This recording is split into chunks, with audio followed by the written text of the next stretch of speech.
Good morning, students. Welcome to EduCraft Academy. This is the continuation lecture of chapter number 3, that is the rise of Jainism and Buddhism.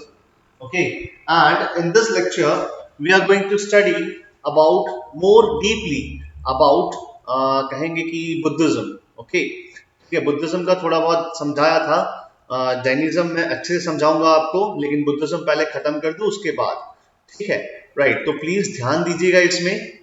Okay, and यहां से बाकी था the use of Pali language. Okay, यहां से बाकी था, है ना. Give me a thumbs up. यहां से बाकी था, if I am not wrong. Okay, left. Sir. हाँ बोलिए. सर मैंने सर तुम्हारा दलाई लामा के बारे में. हाँ, सर्च किया बेटा आपने. बहुत बढ़िया. जिन्होंने होमवर्क किया था सबने सर्च किया. सबने सर्च किया. कमेंट कीजिए भाई, कमेंट कीजिए. सर्च किया था सबने. यस यस, ठीक है बेटा, ठीक है. ओके, सही है.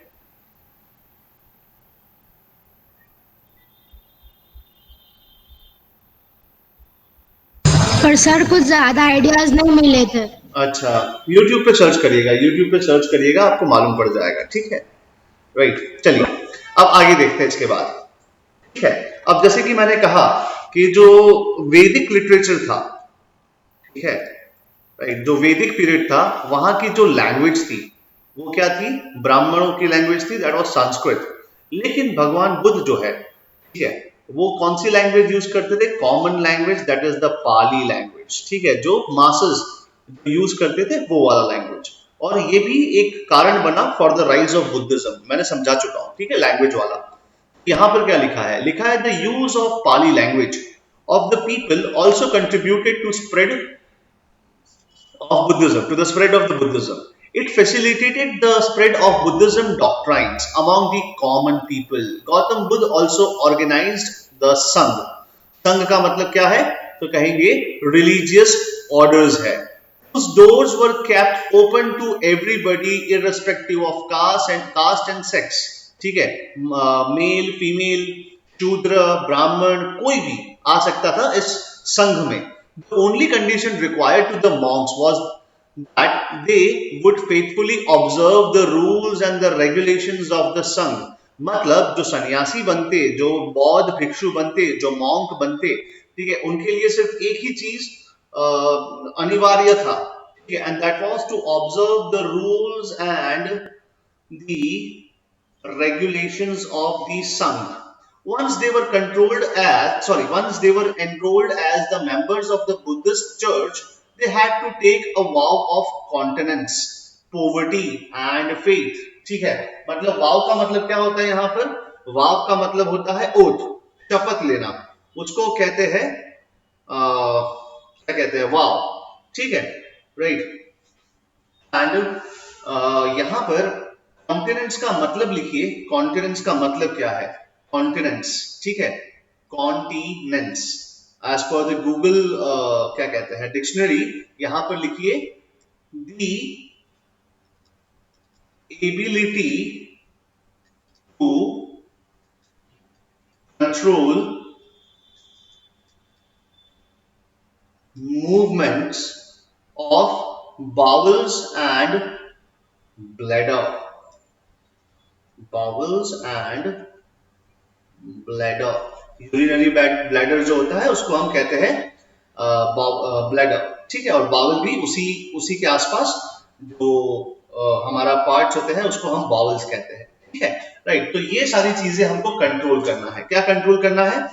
ऐसा वाव लीजिए कॉन्टिनेंस का मतलब आप अपने ब्लैडर, यूरिनरी ब्लैडर एंड उसके आसपास के जो भी पार्ट्स है उसको कंट्रोल करना है.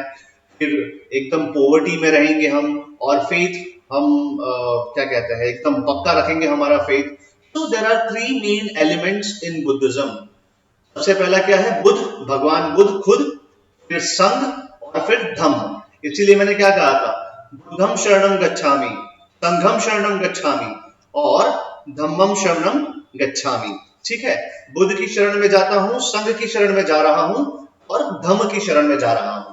इस तरीके से as a result of organised preaching under the auspicious of the Sangha, Buddhism made rapid strides even in the lifetime of the Buddha. मतलब यहाँ पर ये सारी चीजें जो हुई, ऑर्गेनाइज्ड प्रीचिंग हुआ, इसीलिए बुद्धिज्म बहुत ही ज्यादा, मतलब बहुत ही रैपिडली यहाँ पर बढ़ा उनके लाइफ के थ्रू। मतलब वो अपने लाइफ में भी बहुत सारे उनके फॉलोअर्स थे।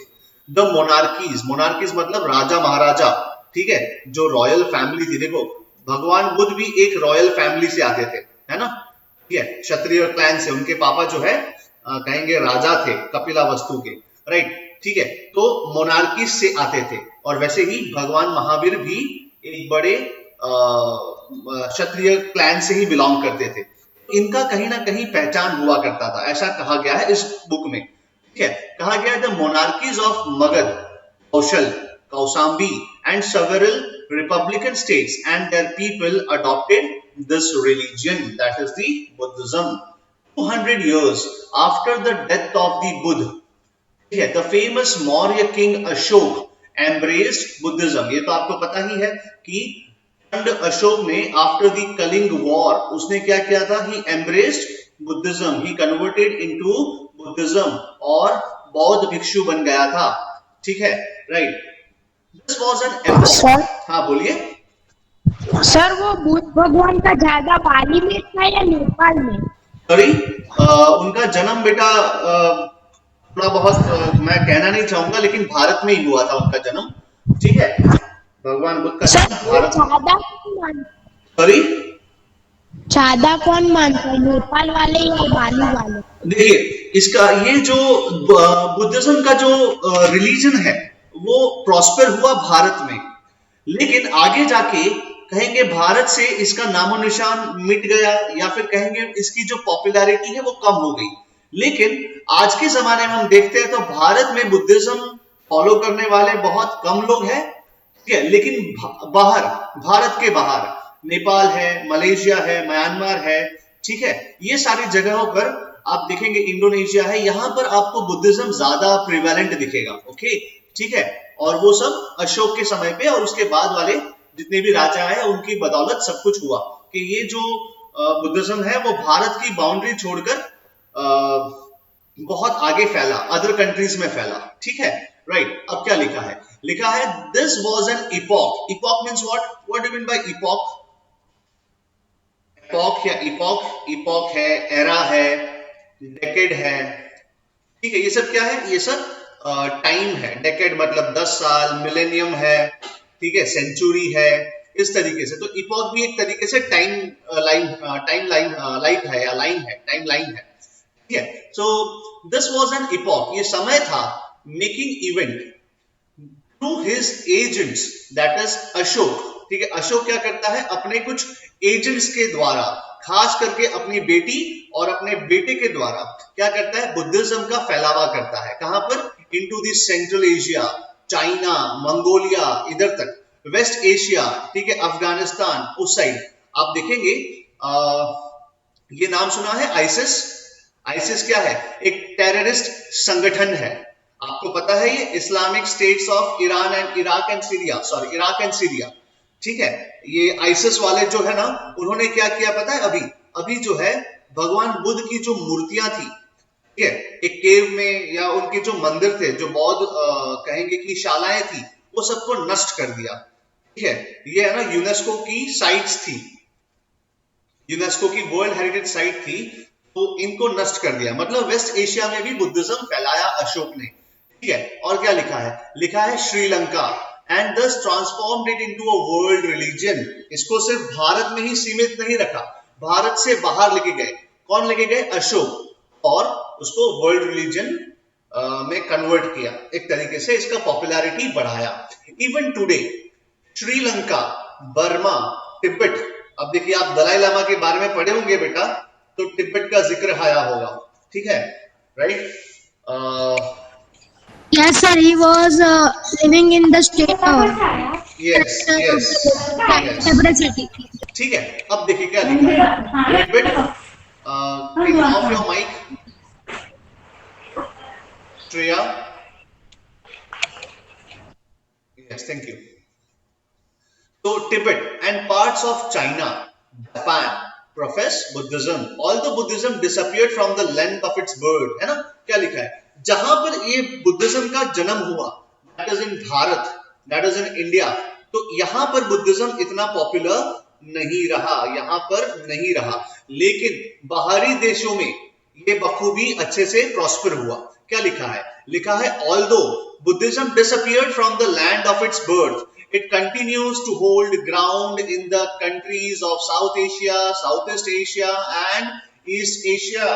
ठीक है, तो आज हमारे भारत में इसका जन्म हुआ बुद्धिज्म का, लेकिन यहाँ पर इतना पॉपुलर नहीं है जितना पॉपुलर वो साउथ एशिया में है, साउथ ईस्ट एशिया में है और ईस्ट एशिया में है। ठीक है, वेस्ट एशिया में भी इतना पॉपुलर नहीं हुआ, all because of sir Ashok. Yes sir, Buddha भगवान का सबसे बड़ा टेम्पल कहाँ पे है? बुद्ध भगवान का फिलहाल सबसे बड़ा टेम्पल तो मुझे नहीं पता एज सच, ठीक है, लेकिन चाइना, म्यांमार, जो बर्मा है, वहां पर ज्यादा बुद्धिज्म आपको वहां पर प्रिवेलेंट मिलेगा। ठीक है, राइट। हांगकांग। अब देखते हैं नेक्स्ट चीज क्या है। लिखा है कि जो बुद्धिज्म इतना पॉपुलर हुआ तो वो धीरे धीरे भारत में या भारत के आसपास से बोरोबुदुर टेम्पल है, बिगेस्ट टेम्पल। Sorry, Borobudur. अच्छा ठीक है।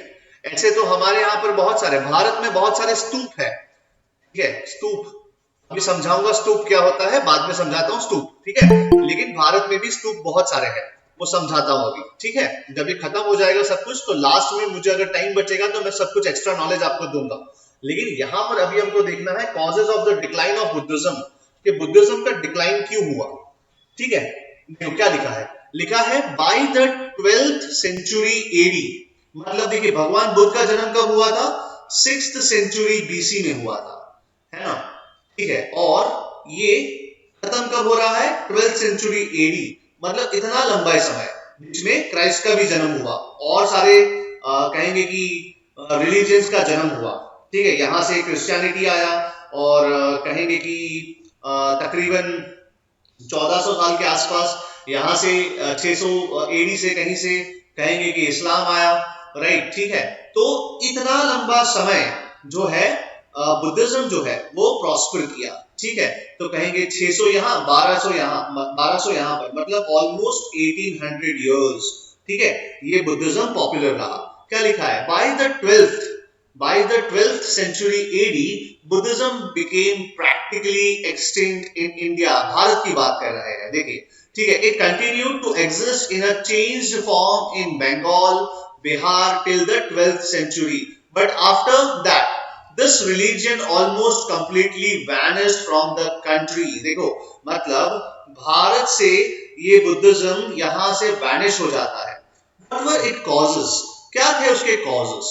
We find that in the beginning every religion is inspired by the spirit of reform। सही बात है। वैदिक लिटरेचर, जो वैदिक पीरियड था उस समय का, जो हिंदुइज्म था, उसमें बहुत सारे कहेंगे नेगेटिव चीजें थी या लोगों को पसंद नहीं आ रही थी, ऐसी चीजें थी। तो क्या किया, एक रिलीजन आया तो बुद्धिज्म और जैनिज्म था, जो इसमें वैदिक लिटरेचर में या वैदिक पीरियड में जो नेगेटिव चीजें थी उसको यहाँ पर रिफॉर्म किया गया। सम ऑफ द एग्जांपल्स, जैसे कि एब्सेंट ऑफ कास्ट सिस्टम नहीं था। फिर क्या नहीं था उसके साथ साथ, कहेंगे कि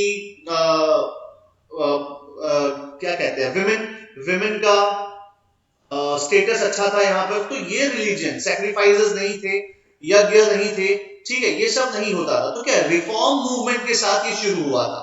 तो क्या लिखा है? लिखा है we find that in the beginning every religion is inspired by the spirit of reform, but eventually it dies. Succumbs का मतलब डाइज, इट सकम्स या उसकी जकड़ में आ जाता है। It succumbs to rituals and ceremonies it originally denounced.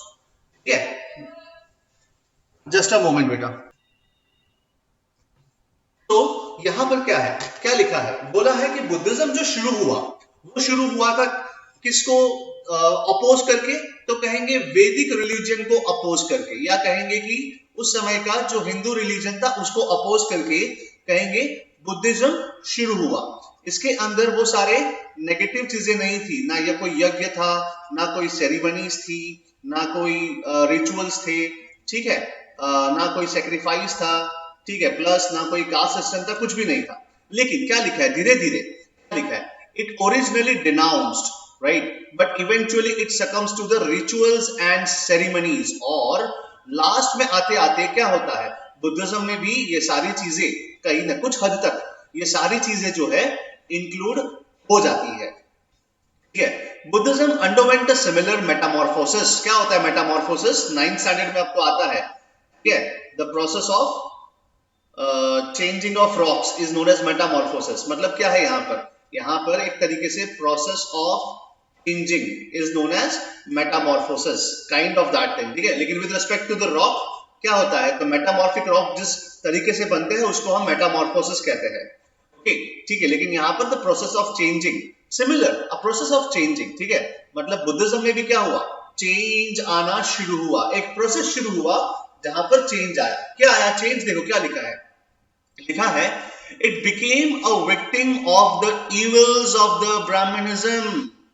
ठीक है, मतलब वो शिकार हो गया किसका, जो ब्राह्मणिकल, जहां पर जिसको वो ओरिजिनली अपोज करता था उसी का ही विक्टिम बन गया, ठीक है, against which it had fought in the beginning.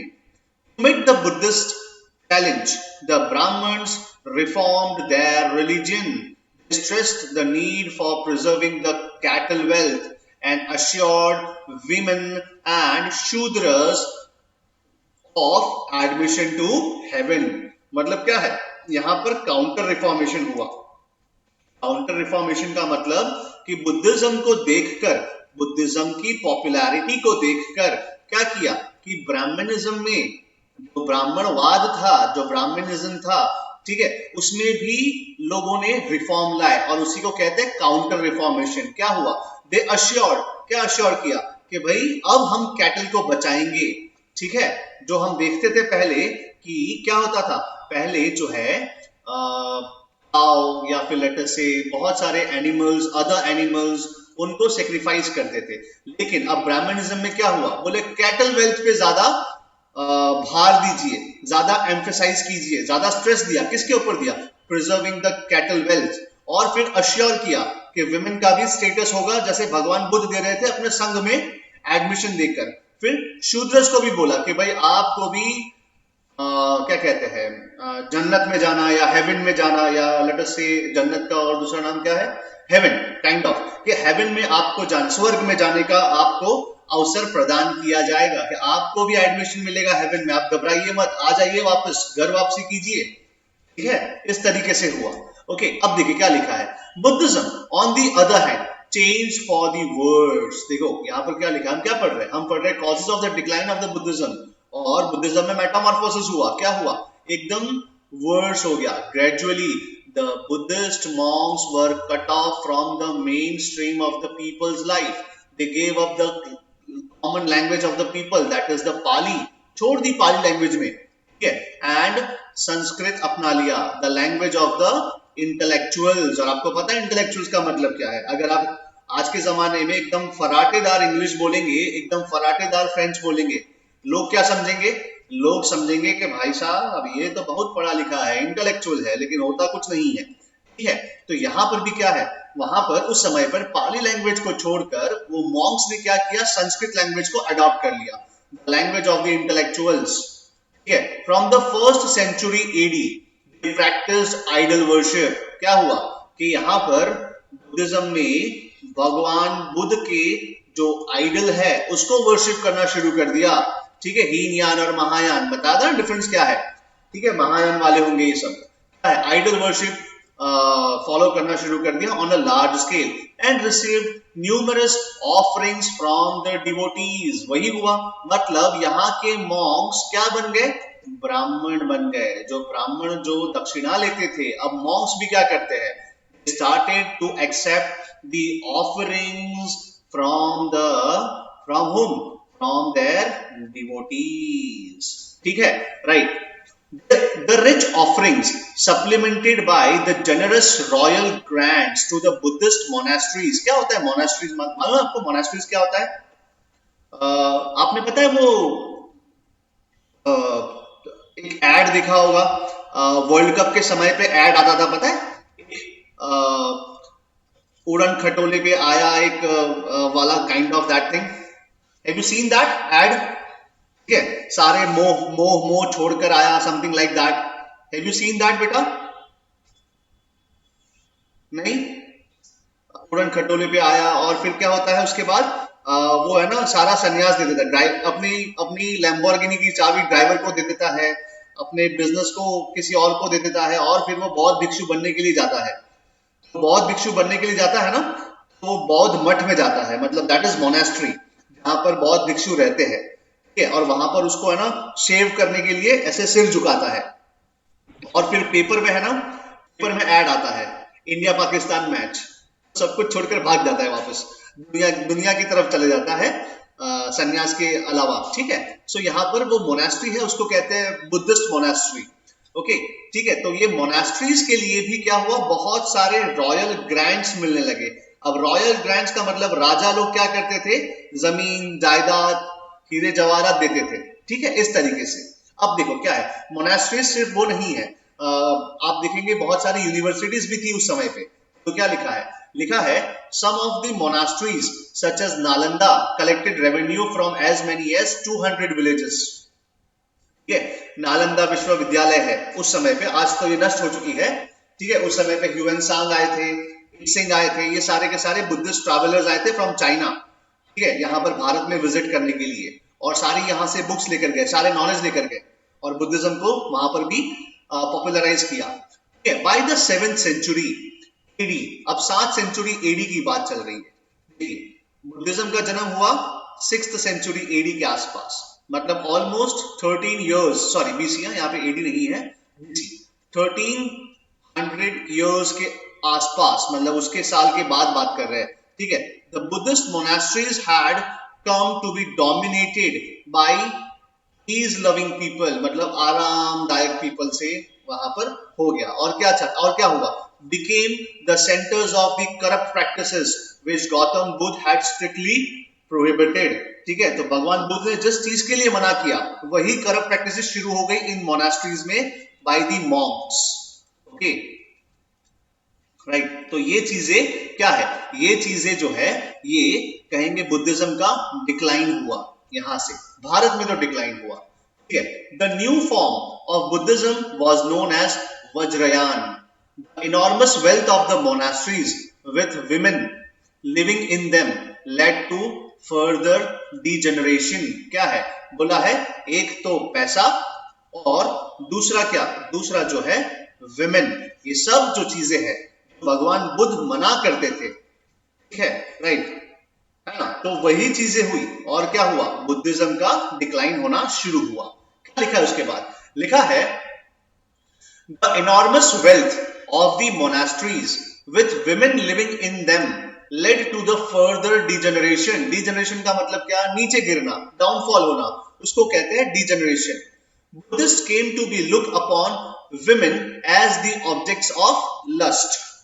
The Buddha is reported to have said to his favorite disciple Anand. आनंद को क्या कहते हैं, आनंद को कहते हैं कि अगर मैं women की एंट्री नहीं करवाता, ठीक है, ये आनंद को कहते हैं. पहले मैं इंग्लिश में इसको समझाता हूं, आपको मैं उसका अनुवाद करके देता हूं हिंदी में. क्या लिखा है, आनंद को कहते हैं, if women were not admitted into the monasteries, Buddhism would have continued for thousands of years, but because this admission has been granted, it would last only 500 years. ये भगवान बुद्ध कहते हैं, किसको कहते हैं, अपने डिसाइपल को, आनंद को कहते हैं. किसको कहते हैं, आनंद को. ओके, ठीक है, राइट. क्या कहते हैं, बोले कि अगर मैं विमेन को एडमिशन नहीं देता अपने संघ में, या कहेंगे कि अपनी मोनास्ट्रीज में, तो शायद मेरा जो बुद्धिज्म है वो thousands of years चलता. लेकिन अब विमेन का एडमिशन हो गया है, सो क्या है, अब सिर्फ 500 साल के आसपास ही ये चलेगा। ठीक है, यहां पर नेगेटिव चीज नहीं लेनी है, बिकॉज आपको पता है, ठीक है, मॉन्क्स एंड ऑल दैट। ठीक है, तो क्या हो रहा है कि यहां पर क्या लिखा है, देखो लिखा है ना, Buddhist came to look upon women as what, objects of lust. ठीक है, राइट। तो ये चीज के कारण क्या हुआ कि बुद्धिज्म का जो टाइम स्पैन है या जो लाइफ स्पैन है वो थोड़ा बहुत कम हो गया। और सेकंड कम क्या हुआ, मतलब सेकंड चीज क्या हुआ, ठीक है, राइट, उनकी जो बुद्धिज्म का जो रिच मोनेस्ट्रीज थी, ये अब पैसा है, मोनेस्ट्रीज है, मोनेस्ट्रीज में क्या है, बहुत सारा पैसा है। अब ये आक्रमणकारियों को, इन्वेडर्स को क्या होगा, ललचाएगा, है ना। ठीक है, तो अब ये भी हुआ, क्या हुआ, देखो क्या लिखा है, for the riches monasteries came to be coveted by the Turkish invaders। ठीक है, समझ में आया, पैसा था उनके पास इसीलिए इन्वेडर्स आए। और भारत में तो कहेंगे इन्वेजन्स का, ठीक है, इस्लामिक इन्वेजन्स या मुस्लिम इन्वेजन का तो एक बहुत ही बड़ा इतिहास है, ठीक है, जो आप लोग नहीं पढ़ते ढंग से, लेकिन बहुत बड़ा इतिहास है। लिखा है, they became special targets of the invaders greed। Invaders की जो भूख थी, जो ग्रीड थी, जो लालच थी, क्या लालच थी, पैसों के लिए लालच थी, और इसीलिए वो स्पेशल टारगेट्स बनने लगे। अब क्या लिखा है, the Turks killed a large number of the Buddhist monks in Nalanda, although some of the monks managed to escape to Nepal and then to Tibet। ठीक है, मतलब कि यहां पर फिर बुद्धिज्म का जो गढ़ बना, जो गढ़ समझते हैं आप लोग, गढ़ मतलब हॉटस्पॉट एक तरीके से, ठीक है, वो कहां बना, तिब्बत में बना। और दलाई लामा, ठीक है, अभी कुछ सालों पहले, तकरीबन 55 इयर्स बैक, ठीक है, दलाई लामा को तिब्बत छोड़कर भारत में शरण लेनी पड़ी थी। ठीक है, उसका एक अपना अलग कहानी है, लेकिन आप समझिए ये चीज कि क्या लिखा है कि बहुत सारे मॉन्क जो है कहां भागे, अपनी जान बचाकर, नेपाल भागे, तिब्बत भागे। In any case by the 12th century AD Buddhism had practically disappeared from the land of its birth। जहां पर जन्म हुआ बुद्धिज्म का, कहां पर जन्म हुआ, भारत में जन्म हुआ था, लेकिन तकरीबन 1800 साल के बाद भारत में इसका नामो निशान नहीं था। और उसके कारण क्या थे, बहुत सारे कारण थे, ठीक है, जो अभी हमने पढ़े हैं। समझ में आया बेटा, आया समझ में?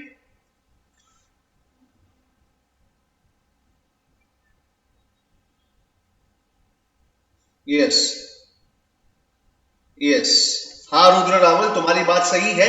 ऐसा कहा जाता है the next Dalai Lama would be from India. इसके बारे में मैं आपको भेजूंगा, सब कुछ भेजूंगा। ओके, थोड़ा समय दीजिए मुझे, मुझे थोड़ा याद करवाते रहिएगा, तो मैं आपको भेजूंगा, ठीक है, सारे वीडियोस, उसके रेलेवेंट वीडियोस भेजूंगा। ओके, अब आगे देखते हैं। आगे थोड़ा बहुत इंपॉर्टेंट है, लेकिन मतलब मैं थोड़ा बहुत समझाऊंगा इसमें से, ठीक है, ज्यादा समझने की जरूरत नहीं है, लेकिन आपके वैदिक पीरियड के हिसाब से ये बहुत इंपॉर्टेंट है। ओके, ठीक है, इसीलिए मैं थोड़ा इंपॉर्टेंस समझाने की कोशिश करता हूं। Importance and influence of the Buddhism, ठीक है। अब यहां पर देखिए, ध्यान दीजिएगा क्या लिखा है, despite its ultimate disappearance as an organised religion, Buddhism left its abiding mark on the history of India. ठीक है, मतलब क्या है कि इनका डिसअपीयरेंस हो गया भारत से, लेकिन भारत के हिस्ट्री में इसका एक छवि जो है वो छप गई, ठीक है, भारत में बुद्धिज्म की।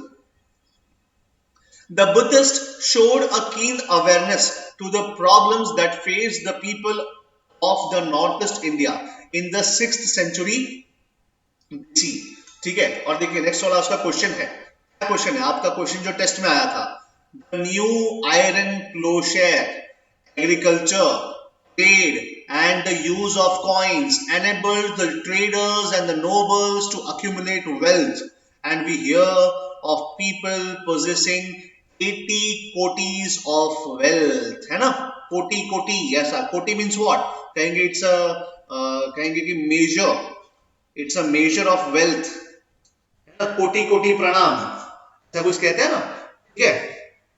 So 80 कोटीज of wealth, all this naturally created sharp social and economic inequalities।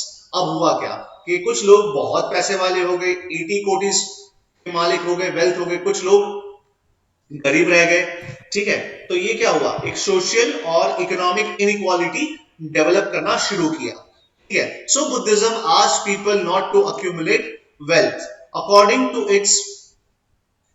it poverty breeds hatred, cruelty and violence। क्या लिखा है, गरीबी जो है, गरीबी जो है वो क्या लाती है, वो लाती है हेट्रेड, और क्या लाती है, क्रुएल्टी लाती है, और क्या लाती है, वायलेंस लाती है, ठीक है।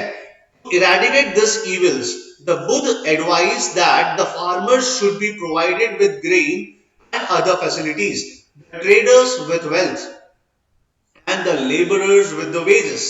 These measures were recommended to remove poverty in this world.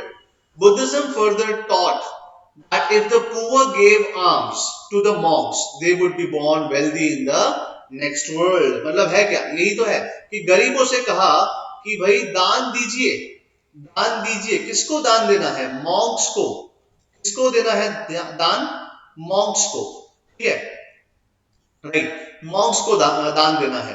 क्या होगा, तो क्या होगा कि आप अगले जन्म में क्या बनेंगे, वेल्दी बनेंगे। भाई ये बात कैसी हुई, ठीक है, ये तो फिर वही ब्राह्मणिकल बात हो गई, ठीक है। The code of conduct prescribed for the monks represent a reaction of the material condition of the northeast India in the 6th and 5th centuries BC, ठीक है।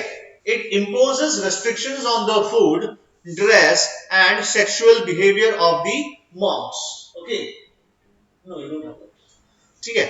They cannot accept gold, silver and they cannot take to sell and purchase. मतलब monks को भी क्या बोला, बोला कि आपको भी लिमिट में रहना है, सोना, चांदी, जवाहरात, हीरे, ये सब नहीं लेना है, ठीक है, राइट, ना ही कुछ सेल करना है, ना ही कुछ परचेज करना है। This rules were relaxed. अब दो क्या हुआ, अब बोला कि अब इसको रिलैक्स कर दो, भगवान बुद्ध मर गए, ठीक है, अब होगा क्या, रिलैक्स कर दो, अब आप सब कुछ कर सकते हो। This rules were relaxed after the death of the Buddha, but the early rules suggest a return to a kind of primitive communism, a characteristics of tribal society in which people did not practice trade and plough agriculture। ठीक है, तो बहुत पुराना जमाने का भगवान बुद्ध का जो आइडिया था वही चीज यहाँ पर लिखी हुई है। Code of conduct prescribed for the monks। What is code of conduct?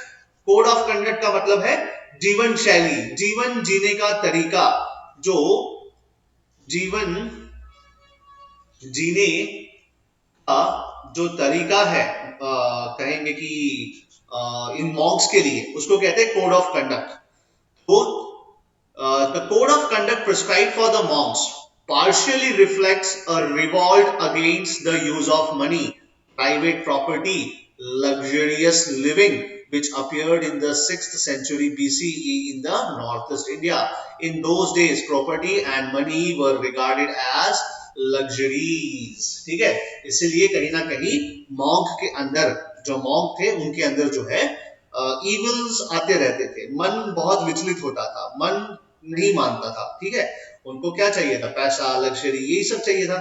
Although Buddhism tried to mitigate the evils resulting from the new material life in the 6th century BC, it also tried to consolidate the changes in the social and economic life of the people। ठीक है, अब देखो क्या लिखा है, लिखा है the rule that debtors, debtors मतलब उधार, उधार जिसने लिया है उसको कहते हैं debtors, ठीक है।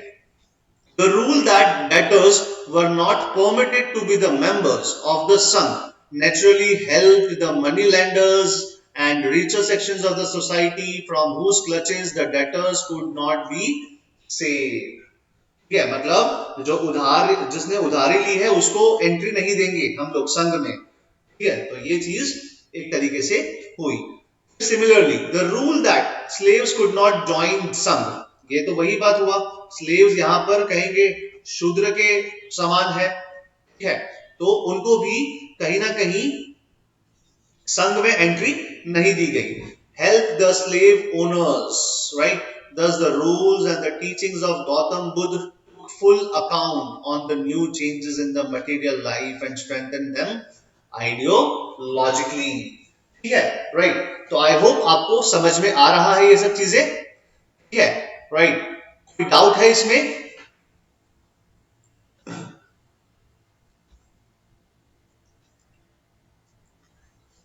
ओके, तो नेक्स्ट क्लास में कुछ मेन इंपॉर्टेंट पॉइंट्स मैं आपको समझा दूंगा, ठीक है, इसमें से जिसमें मुझे समझाना है लिटरेरी सोर्सेस, जो अपभ्रंश राइटिंग है वो समझाना है, ठीक है, कुछ बौद्ध विहार या कहेंगे कि बौद्ध क्या कहते हैं, बौद्ध मोनेस्ट्रीज, यूनिवर्सिटीज जो सेटअप हुई थी उस समय पे, वो समझाना है, ठीक है, थोड़ा बहुत बाकी है, ऑलमोस्ट 3-4 स्लाइड्स ही बाकी है, वो हम नेक्स्ट क्लास में करेंगे, ओके, ठीक है।